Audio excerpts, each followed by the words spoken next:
In the quiet halls of Providence Municipal Court, Judge Frank Caprio has witnessed countless stories of human struggle, triumph, and redemption.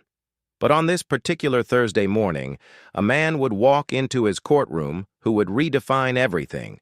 The judge thought he knew about courage, sacrifice, and the true meaning of service to one's country. This wasn't just another traffic violation case. This was about to become one of the most powerful testimonies of human resilience ever heard within those courthouse walls. The defendant's name was Marcus Thompson, and at first glance, he appeared to be just another middle-aged man facing a minor legal issue. But the careful observer would notice the way he moved with deliberate precision, the slight tremor in his left hand, and the distant look in his eyes that spoke of experiences far beyond the typical concerns of municipal court. Marcus was 42 years old, though his weathered face and graying temples made him look older, carrying the weight of memories that most people couldn't imagine and burdens that would have broken lesser men. Judge Caprio has always prided himself on seeing beyond the surface of every case that comes before him. While other judges focus solely on the legal technicalities, he understands that every defendant is a human being with a story, a family, dreams that have been realized or shattered, and circumstances that have led them to stand before the bench. But even with his decades of experience reading people and situations, Judge Caprio wasn't prepared for the profound impact that Marcus Thompson's story would have on everyone present in that courtroom. Marcus had received a citation for parking in a handicapped zone without displaying a disability placard. On paper, it seemed like a straightforward case. Either he had the proper documentation or he didn't. Either he was entitled to use the handicapped space or he wasn't. The fine was $150, a relatively minor penalty that could be paid and forgotten. But, as Judge Caprio would soon discover, nothing about Marcus Thompson's situation was straightforward, and the circumstances that led to his citation would reveal a story of heroism, sacrifice, and the often inadequate ways that society cares for those who have given everything in service to their country. As Marcus approached the defendant's stand, Judge Caprio noticed the slight limp in his gait, the way he favored his right leg, and the controlled movements of someone who had learned to navigate the world with physical limitations.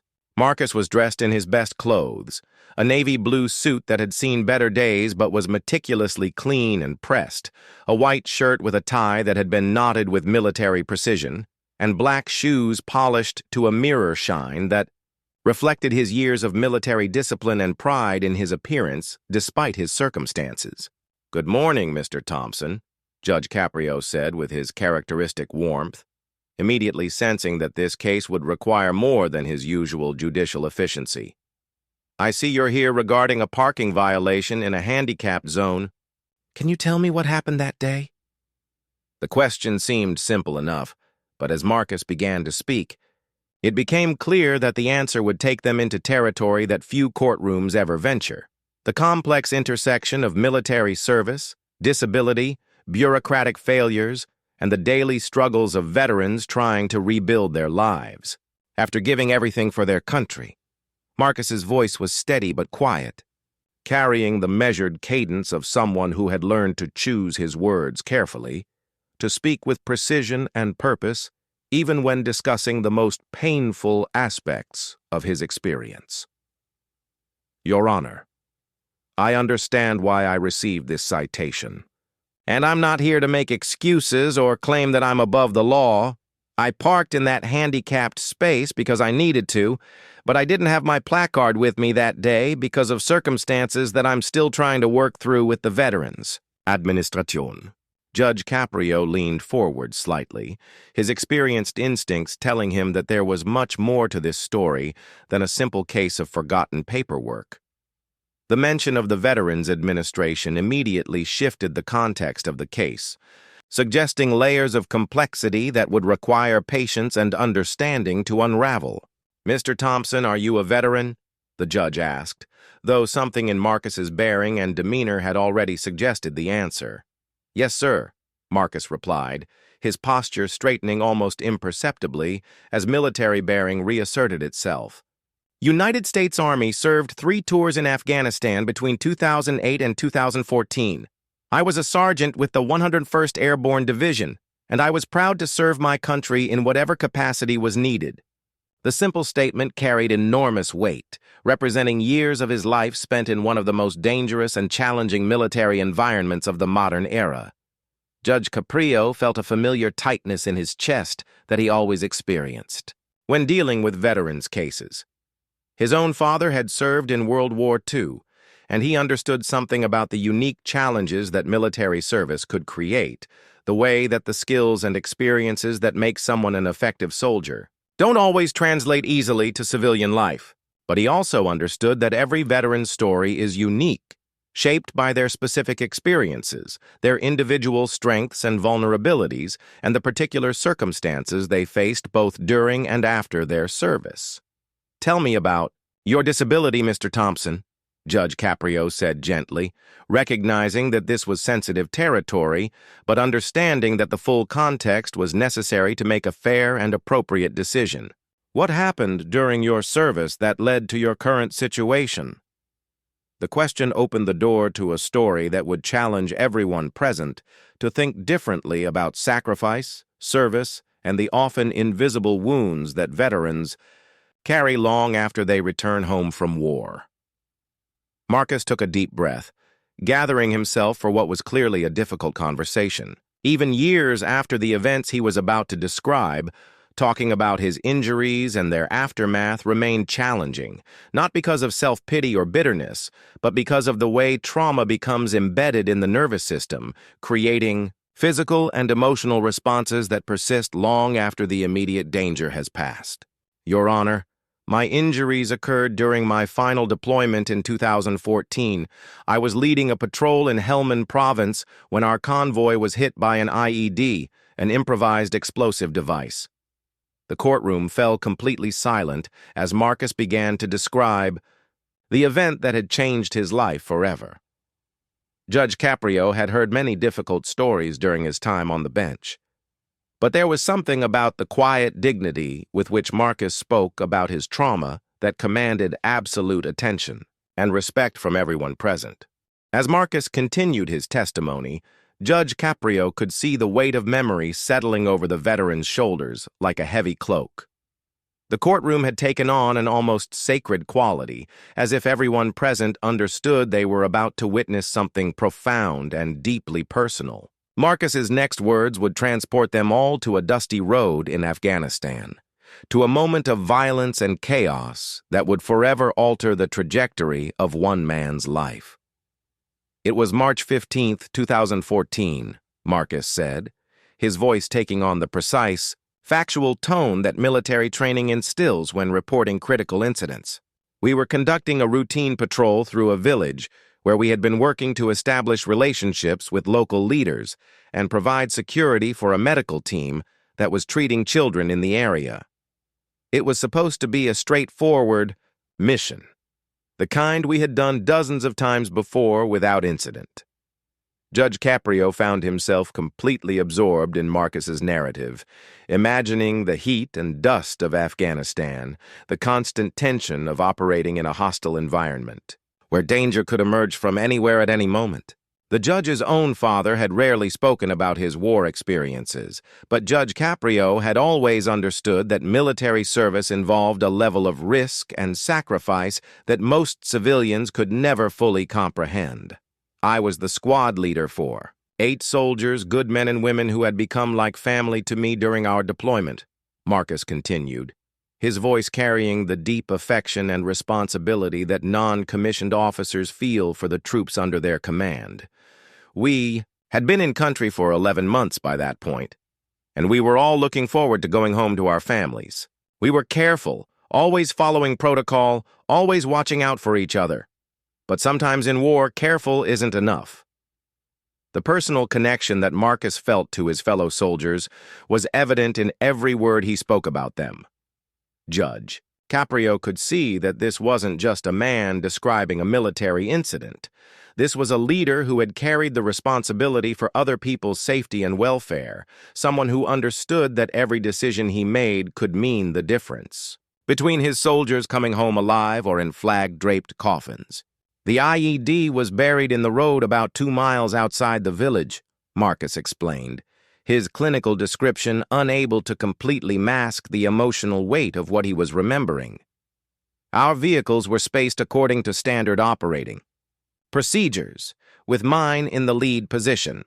The device was sophisticated, probably triggered remotely, designed to cause maximum damage to the lead vehicle and create chaos that could be exploited with follow-up attacks. Judge Caprio had read about such attacks in newspaper reports and had seen images on television, but hearing about the reality from someone who had lived through it brought an immediacy and human dimension to the abstract concept of modern warfare. This wasn't just news footage or military statistics. This was a real person describing the moment when his life had been irrevocably changed by violence and circumstance beyond his control. The explosion was massive, Marcus continued, his left hand beginning to tremble slightly as he recalled the traumatic moment. 1 second we were driving through beautiful countryside, talking about home and making plans for when we returned to the States. The next second, the world disappeared in fire and noise and chaos. The blast flipped our vehicle completely over and threw it about 30 feet from the road. The physical description of the explosion was devastating enough, but Judge Caprio could see in Marcus's eyes the psychological impact that such an experience had created. The sudden transition from normal conversation to life-threatening violence, the disorientation and terror of being trapped in an overturned vehicle, the immediate fear not just for his own life, but for the lives of the soldiers he was responsible for protecting. When I regained consciousness, I was hanging upside down in the vehicle, held in place by my seatbelt, Marcus said, his voice becoming more strained as he pushed through the difficult memories. I could smell fuel and smoke, and I knew we needed to get out immediately before the vehicle caught fire, or we took incoming fire from insurgents who might have been waiting to follow up on the attack. But when I tried to move, I realized that something was very wrong with my left leg. The moment of recognition that Marcus described, the terrifying realization that his body was no longer responding normally, that the explosion had caused serious injury, was something that Judge Caprio could barely imagine.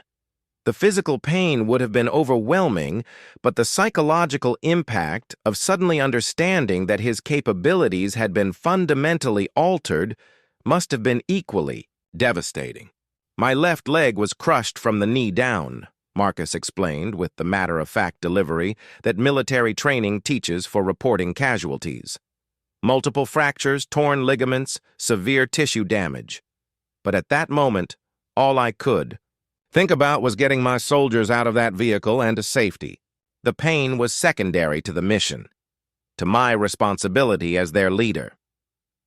Judge Caprio was struck by the profound selflessness that Marcus displayed even in describing his own traumatic injury.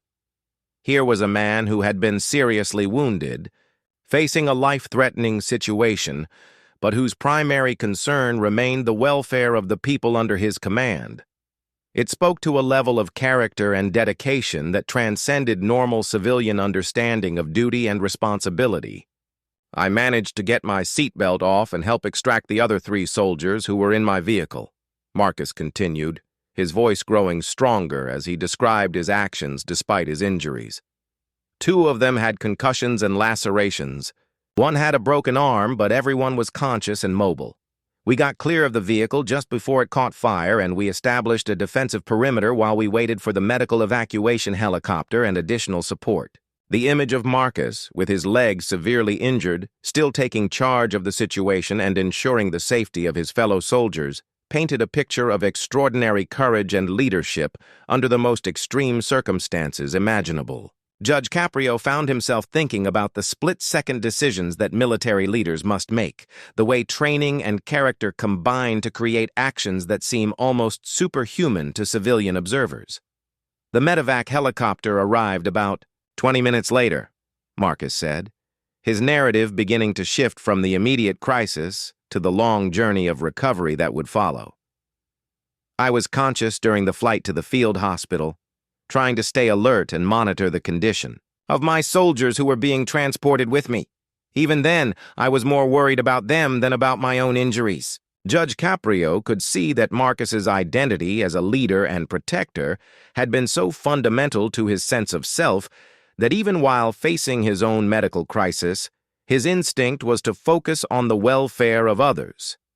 It was a level of selflessness that spoke to the deep bonds that develop between military personnel who face danger together, the way shared risk creates relationships that transcend normal social connections.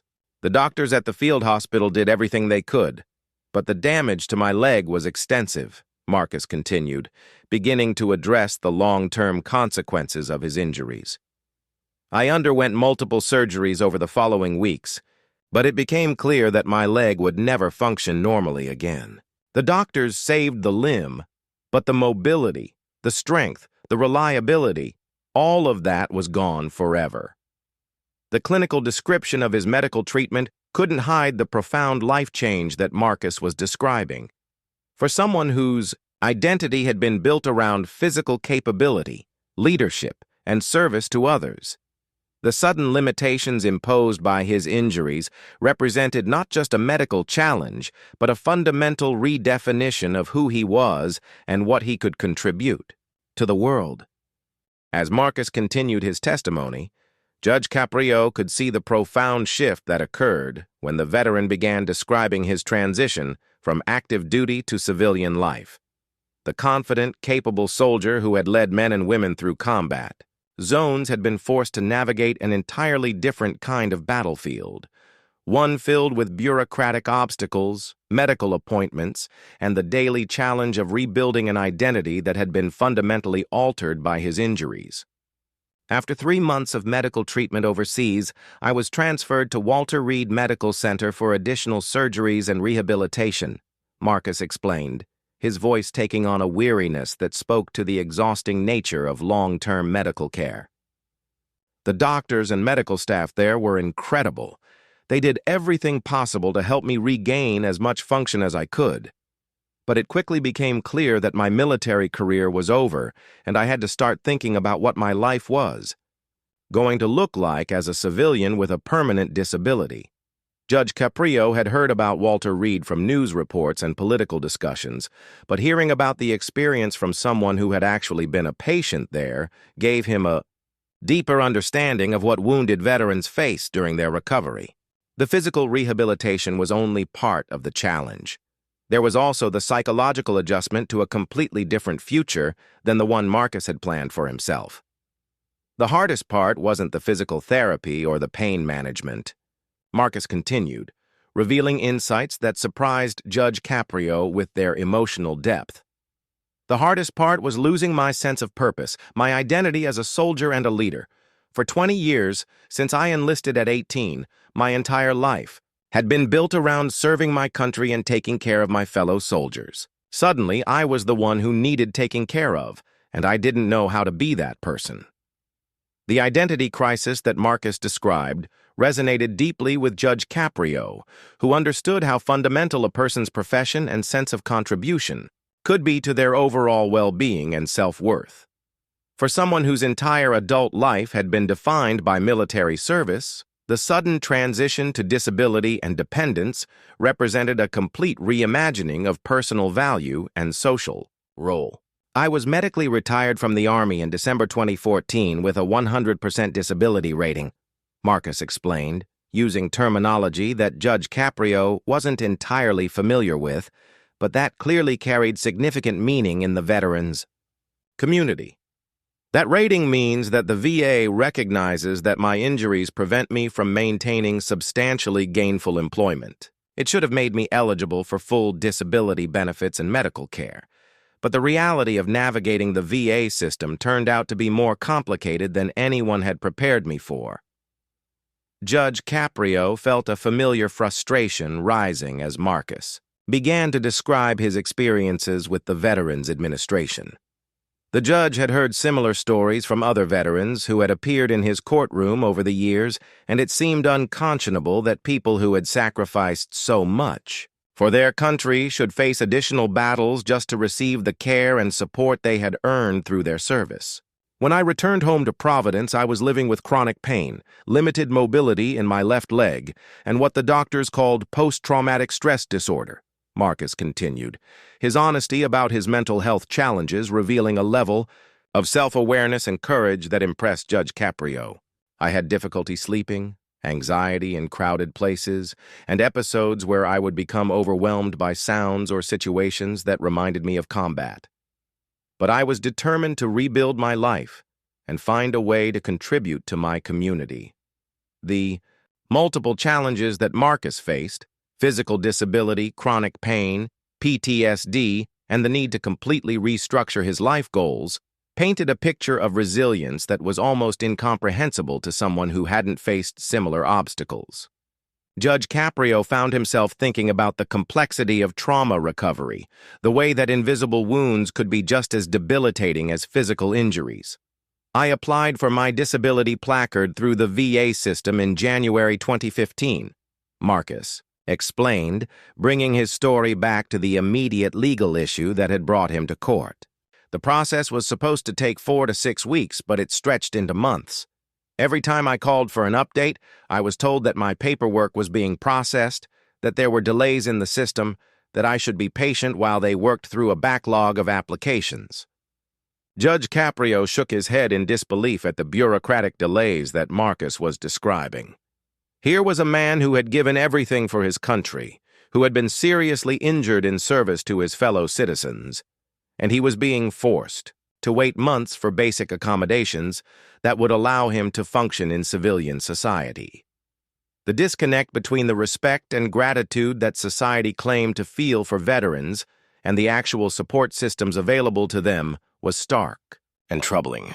During those months of waiting, I was trying to establish a new routine, to find ways to stay active and engaged despite my limitations, Marcus continued, his words revealing the determination and adaptability that had made him an effective military leader. I started volunteering at a local food bank, helping with administrative tasks and coordination. I also began attending a support group for veterans dealing with combat-related injuries and PTSD.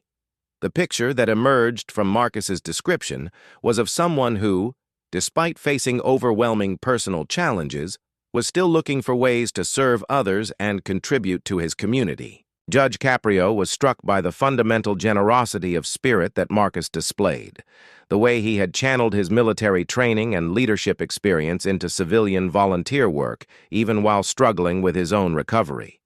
The food bank was about 6 blocks from my apartment, and I could walk there most days when the weather was good and my leg wasn't too painful, Marcus explained, beginning to connect his volunteer work to the circumstances that had led to his citation.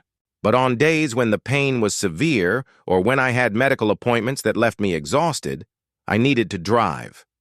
The problem was that all the regular parking spaces near the food bank were usually taken, and the closest available parking was often several blocks away. Judge Caprio could see where Marcus's story was heading, and he felt a growing anger at the systemic failures that had put this veteran in an impossible position.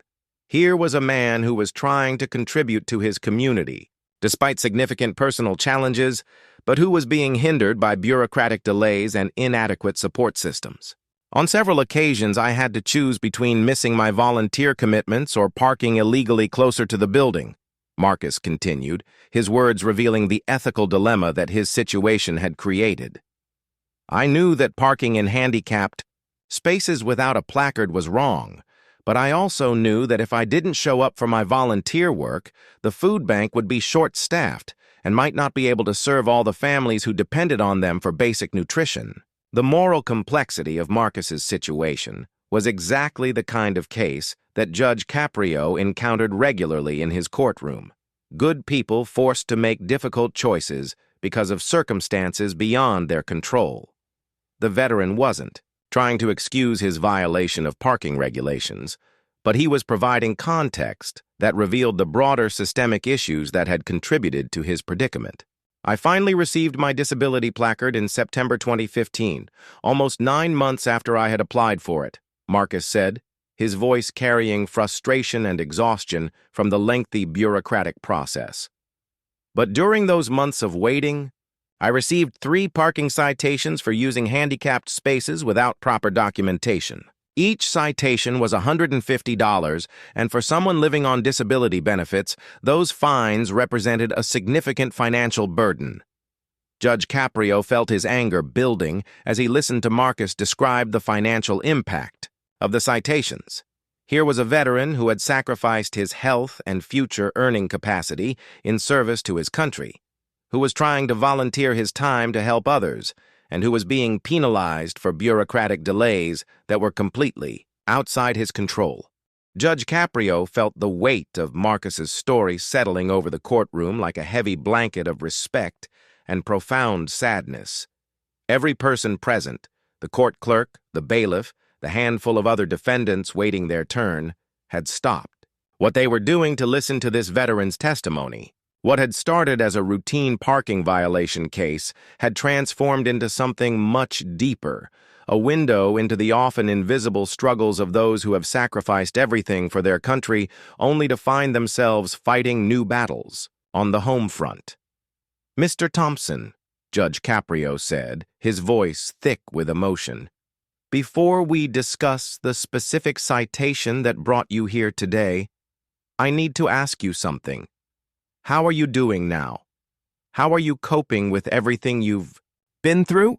The question went far beyond the usual scope of municipal court proceedings, but Judge Caprio understood that sometimes the most important thing a judge can do is simply acknowledge the full humanity of the person standing before him. Marcus paused for a long moment, clearly weighing how much of his ongoing struggle he wanted to share in such a public setting. When he finally spoke, his words carried the kind of raw honesty that only comes from someone who has been tested by circumstances beyond most people's comprehension. "Your Honor, I'd be lying if I said it's been easy. Some days are better than others. The physical pain is manageable most of the time with medication and therapy, but the emotional and psychological challenges are harder to predict and control." Judge Caprio nodded, understanding that Marcus was describing the reality of living with both visible and invisible wounds from his military service. The judge had learned over the years that trauma doesn't follow neat timelines or respond to simple solutions, and that recovery is often a daily choice that must be made over and over again in the face of ongoing challenges. "I still have nightmares sometimes," Marcus continued, his vulnerability in that moment creating an almost sacred atmosphere in the courtroom. "Loud noises can trigger anxiety attacks that leave me shaking and disoriented. There are days when the combination of physical pain and emotional exhaustion makes it difficult to get out of bed, let alone contribute meaningfully to my community. But I keep trying, because I know that my fellow soldiers who didn't make it home would want me to keep fighting, to keep finding ways to serve." The mention of fallen comrades hit Judge Caprio like a physical blow. He could see in Marcus's eyes the survivor's guilt that so many veterans carry, the weight of wondering why they lived when others died, the responsibility they feel to honor the memory of those who made the ultimate sacrifice. It was a burden that civilian society rarely acknowledged or understood, but it was clearly central to Marcus's ongoing struggle and motivation. "The day I received this particular citation," Marcus said, bringing his story back to the immediate legal matter, was one of my more difficult days. I had spent the morning at the VA hospital for a pain management appointment that had been rescheduled 3 times due to staffing issues. The appointment was supposed to help adjust my medication regimen, but instead, the doctor told me that they were reducing my pain medication due to new federal guidelines about opioid prescriptions. Judge Caprio felt a surge of anger at the systemic failures that Marcus was describing. Here was a man with legitimate combat-related injuries who was being caught up in broader policy changes that seemed to ignore the specific needs and circumstances of wounded veterans. The one-size-fits-all approach to medical care was clearly failing people who had earned the right to individualized, comprehensive treatment. I left the hospital in significantly more pain than usual, both physical and emotional, Marcus continued, his voice beginning to crack under the weight of the memory. I was frustrated, angry, and honestly feeling pretty hopeless about the whole situation. I had been looking forward to the volunteer work at the food bank as a way to focus on something positive, something that would help other people and give me a sense of purpose. The therapeutic value of service that Marcus described resonated deeply with Judge Caprio, who understood that for many people, especially those who have dedicated their lives to serving others, the ability to contribute and help is essential to their mental and emotional well-being. Taking away someone's capacity to serve can be as devastating as taking away their physical capabilities. When I arrived at the food bank, all the regular parking spaces were taken, and the handicapped spaces closest to the building were occupied by people who clearly didn't have disabilities, Marcus explained, his frustration evident even months after the incident. I circled the block several times looking for legal parking, but every space was taken. My leg was throbbing, my anxiety was building, and I could see through the windows that the food bank was understaffed and overwhelmed with families waiting for assistance. Judge Caprio could picture the impossible situation that Marcus had faced, a man already dealing with significant physical and emotional pain, trying to do volunteer work to help others, but stymied by a lack of accessible parking and bureaucratic delays in receiving his legitimate disability accommodations. It was exactly the kind of catch-22 situation that seemed designed to break down even the strongest people. I made a decision that I knew was technically wrong, Marcus said, his voice carrying both regret and defiance. I parked in a handicapped space without displaying a placard because I needed to get inside and help those families who were waiting for food assistance. I told myself that I would only be there for a few hours, that my disability was real, even if my paperwork wasn't complete, and that the families inside needed help more than the city needed my parking fine. The moral reasoning behind Marcus's decision revealed the kind of ethical complexity that Judge Caprio had learned to appreciate during his years on the bench. This wasn't a case of someone carelessly disregarding the law for personal convenience. This was a disabled veteran making a conscious choice to prioritize service to others over strict adherence to regulations that weren't accounting for his legitimate needs. I spent 4 hours at the food bank that day, Marcus continued, his voice growing stronger as he described his volunteer work. We served 63 families, including 12 families with children under 5 years old, who were experiencing food insecurity for the first time due to job losses or medical emergencies. I helped coordinate the distribution, carried boxes, for elderly clients who couldn't lift them, and listened to stories from people who were embarrassed about needing help but grateful that the community was there for them in their time of need. Judge Caprio was struck by the detailed way that Marcus remembered his volunteer work, the specific number of families served, the particular attention to families with young children.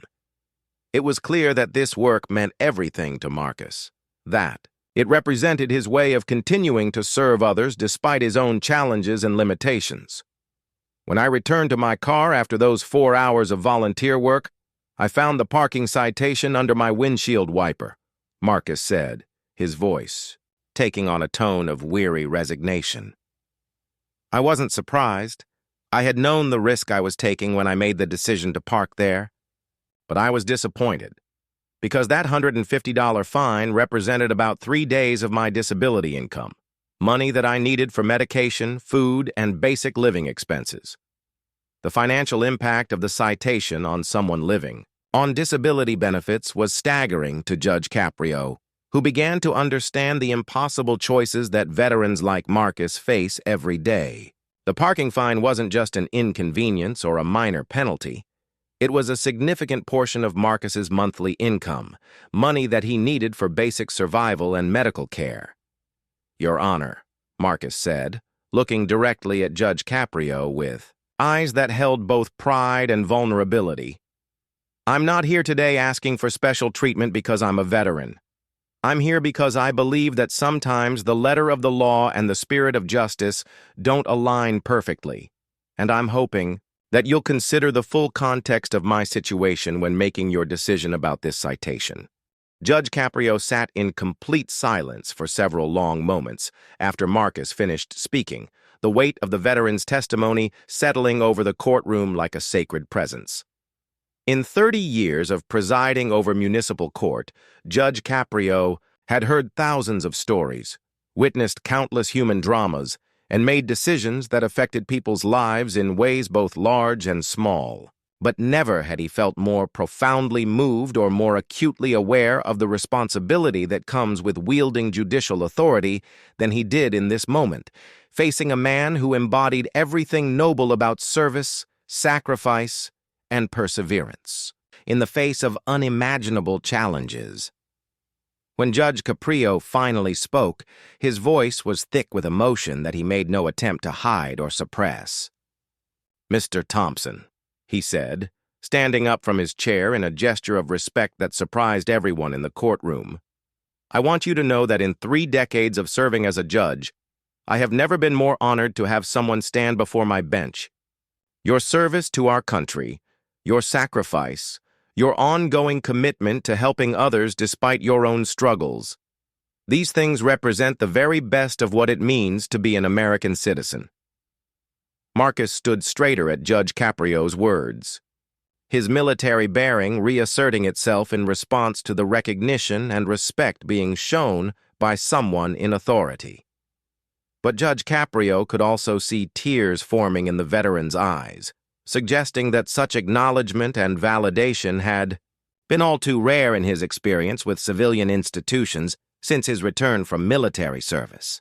"Before I address the legal matter that brought you here today," Judge Caprio continued, "I want everyone in this courtroom to understand something important. Mr. Thompson represents millions of veterans who have served our country with distinction, who have faced unimaginable dangers and made incredible sacrifices, and who continue to serve their communities even after their military careers have ended. The fact that our systems, medical, bureaucratic, social, have failed to provide adequate support for these heroes is not just a policy failure, it's a moral failing that should shame us all." The judge's words carried a weight and authority that went far beyond the usual scope of municipal court proceedings. Judge Caprio was using his platform to speak truth about broader societal issues, to challenge everyone present to think more deeply about their obligations to veterans and to recognize the gaps between rhetoric about supporting troops and the reality of how veterans are actually treated when they return home. "Mr. Thompson, this citation is hereby dismissed," Judge Caprio announced, his voice ringing with the kind of moral clarity that transforms legal proceedings into moments of justice in its truest sense. "Not only are you not required to pay this fine, but I want to formally apologize to you on behalf of the systems that failed you. You should never have been put in the position of choosing between serving your community and risking a citation because bureaucratic delays prevented you from receiving the accommodations you had earned through your service and sacrifice." The courtroom erupted in spontaneous applause, something that rarely happened in Judge Caprio's usually orderly proceedings. But this wasn't an ordinary case, and the people present understood they had witnessed something extraordinary, a moment when the justice system worked exactly as it should, considering not just the letter of the law, but the spirit of fairness and the full context of human circumstances. But Judge Caprio wasn't finished. Walking around his desk to stand directly in front of Marcus, he extended his hand in a gesture that bridged the formal distance between judge and defendant, between authority figure and citizen, between someone who had served at home and someone who had served overseas. "Mr. Thompson, I want to shake the hand of a genuine American hero," Judge Caprio said, his voice breaking with emotion as he grasped Marcus's hand firmly. The handshake lasted several long moments. Two men from different generations and different backgrounds united in their understanding of what service and sacrifice truly mean. Judge Caprio could feel the strength in Marcus's grip, the calluses that spoke of hard work and determination, the slight tremor that revealed ongoing struggle with invisible wounds. For Marcus, the judge's gesture represented something he had rarely experienced since returning from overseas. Recognition not just of his military service, but of his ongoing efforts to contribute meaningfully to his community despite overwhelming personal challenges. "But I'm not done yet," Judge Caprio continued, releasing Marcus's hand, but maintaining eye contact that conveyed deep respect and genuine concern. "I'm troubled by what you've told me about the delays in receiving your disability placard and the ongoing challenges you face with pain management and medical care. These are systemic issues that go far beyond the scope of my courtroom, but that doesn't mean we can't take action to help address your immediate needs." Judge Caprio turned to address his clerk, his voice taking on the authoritative tone of someone accustomed to getting things done when justice demands action. "Patricia, I want you to contact the Rhode Island Department of Motor Vehicles immediately. I want to speak with a supervisor about expediting any future requests for disability accommodations from veterans, and I want to understand what we can do to prevent other veterans from facing the bureaucratic delays that Mr. Thompson experienced." The judge's decision to use his position and influence to address broader systemic issues demonstrated the kind of leadership that transcends individual cases and seeks to create positive change for entire communities. Marcus watched in amazement as Judge Caprio transformed his personal struggle into an opportunity for advocacy that could benefit countless other veterans facing similar challenges. Furthermore, Judge Caprio continued, his voice growing stronger as his commitment to action intensified, "I'm going to personally reach out to the Veterans Administration Regional Office to discuss the medication management issues you described.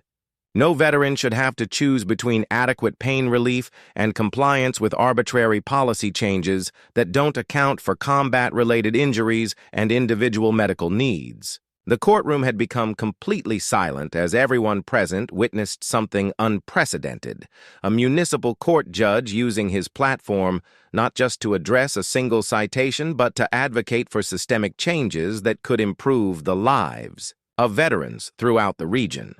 Judge Caprio was demonstrating that true justice sometimes requires going beyond the immediate legal matter to address the underlying issues that create injustice in the first place. "Mr. Thompson," Judge Caprio said, turning his attention back to Marcus with an expression of deep sincerity, "I want you to know that your story today has changed me. Your courage in sharing your struggles, your determination to continue serving others despite your own challenges, your dignity in the face of systemic failures. These things remind me why I became a judge in the first place. Justice isn't just about applying laws. It's about recognizing the humanity in every person who stands before this bench." Marcus struggled to find words adequate to express his gratitude and surprise at the judge's response. For months, he had felt invisible to the very systems that were supposed to support him, reduced to case numbers and bureaucratic procedures that seemed designed to exhaust his patience and resolve. But in Judge Caprio's courtroom, he had found something he had almost given up hope of experiencing, someone in authority who saw him as a complete human being worthy of respect, understanding, and active support. "Your Honor," Marcus finally managed to say, his voice thick with emotion, "I came here today expecting to pay a fine and hoping that maybe someone would understand why I made the choice I did. I never expected to find an advocate, someone who would use their position to try to help not just me, but other veterans facing similar struggles. This means more to me than you can possibly know." Judge Caprio nodded, understanding that for Marcus, this courtroom experience represented something far more significant than the dismissal of a parking citation. It represented validation, recognition, and hope that the broader society might eventually live up to its promises to those who have served in uniform. "Before you leave here today," Judge Caprio said, reaching into his own wallet, "I want to give you something." He pulled out a business card and wrote something on the back before handing it to Marcus. "This has my direct contact information. If you ever face bureaucratic obstacles in getting the care or support you've earned, I want you to call me personally. I may not be able to solve every problem, but I can make sure that people in positions of authority hear your voice and understand your circumstances." The gesture was extraordinary. A sitting judge giving his personal contact information to a veteran, creating a direct line of communication that bypassed all the usual institutional barriers and bureaucratic procedures. For Marcus, it represented something he had lost during his struggles with the VA system, the belief that someone in power actually cared about his well-being and would take concrete action to help him. "Finally," Judge Caprio said, his voice taking on the formal tone he used for official pronouncements, "I want to state for the record that Mr. Marcus Thompson is a hero who has served his country with distinction and continues to serve his community with dedication and compassion. Any future interactions he has with law enforcement or municipal authorities should take into account his service record, his ongoing disabilities, and his demonstrated commitment to helping others. This man has earned our respect, our support, and our gratitude." As Marcus prepared to leave the courtroom, he turned back one final time to address Judge Caprio and everyone present. "Your Honor, you asked me earlier how I'm doing, how I'm coping with everything I've been through. Today, because of your kindness and understanding, I'm doing better than I have in months. You've reminded me that there are still people who understand what service means, who recognize that veterans are more than just their disabilities or their struggles. You've given me hope that things can get better, and hope is something I've been missing for a while." The impact of Marcus's words on Judge Caprio was evident in the tears that finally began to flow freely down the judge's face. This veteran had articulated something profound about the power of recognition, respect, and human connection to heal wounds that medical treatment alone cannot address. The courtroom had become a place of healing, understanding, and genuine human connection that transcended the usual boundaries of legal proceedings. As Marcus left the courtroom that day, walking with the same determined dignity he had displayed throughout his testimony, everyone present understood they had witnessed something extraordinary.